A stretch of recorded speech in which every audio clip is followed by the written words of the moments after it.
من احب علی ہون اللہ علیہ سکرات الموت، جو علی سے محبت کرے اس کی جان کنی کا مرحلہ آسان ہو جاتا ہے۔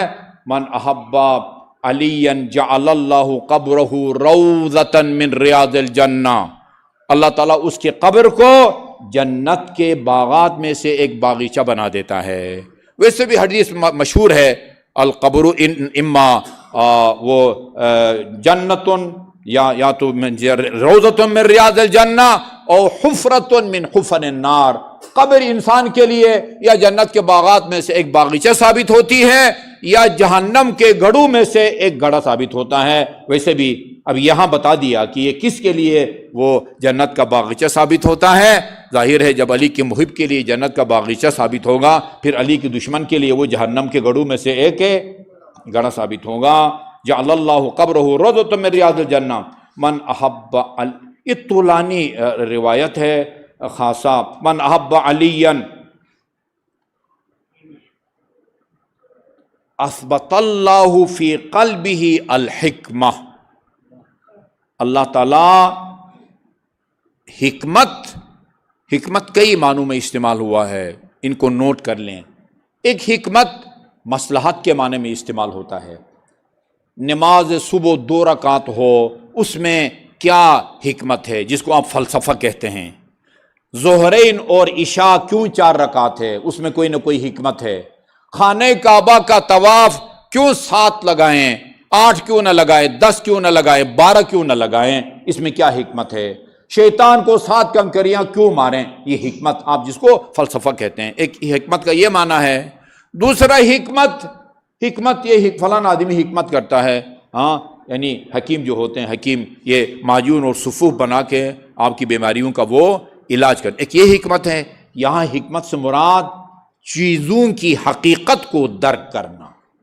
یعلمہم الکتاب والحکمہ، ابھی سورہ جمعہ میں ہم پڑھیں گے جی، رسول خدا لوگوں کو ایک کتاب یعنی قرآن کا بھی وہ کی تعلیم دیتا ہے، والحکمہ، اور الہام وغیرہ کے ذریعے چیزوں کی حقیقت سے بھی اللہ تعالیٰ لوگوں کو آگاہ فرماتا ہے۔ حقائق کو درک کرنے کو حکمت کہا جاتا ہے۔ جس کے دل میں علی کی محبت ہوتی ہے،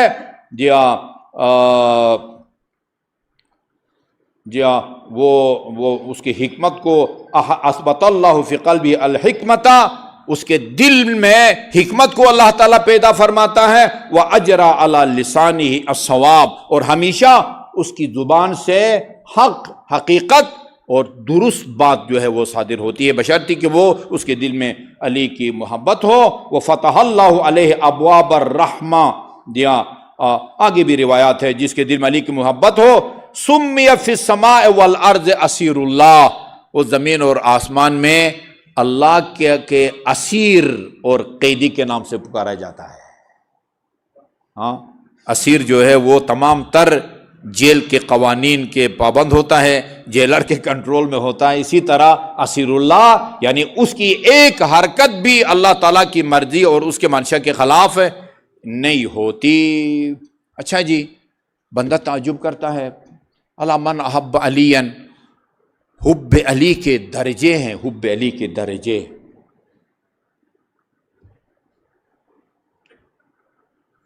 خدا کے منکرین میں محب علی موجود ہیں، خدا کو نہیں مانتے، لیکن تاریخ اسلام کو پڑھ کے علی کے فضائل کا مطالعہ کر کے ان کے دل میں علی کی محبت پیدا ہوتی ہے۔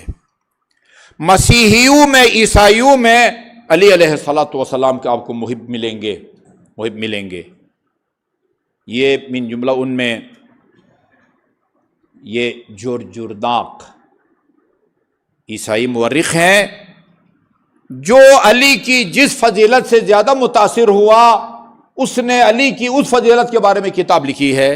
جورجرداق سب سے زیادہ امیر المومنین کی عدالت سے متاثر تھا، اس نے کتاب لکھی ہے صوت العدالت الانسانیہ، الامام علی، ہاں، انسانی عدالت کی آواز یعنی امام علی۔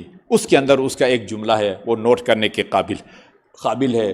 امیر المومنین سے مخاطب ہو کے وہ عرض کرتے ہیں، یا علی، اے علی، انی لست مسلما فضلا ان اکون شیعیا، اے علی شیعہ ہونا تو بہت دور کی بات ہے، میں مسلمان بھی نہیں ہوں، لیکنی احبک، لیکن کمالات کی وجہ سے میں آپ سے محبت کرتا ہوں۔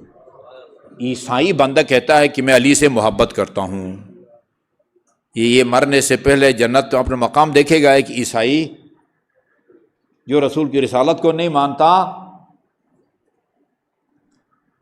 رسول کو رسالت کو بھی مانے، لیکن وہ علی کو وہ مقام نہ دے جو مقام اللہ نے علی کو دے رکھا ہے۔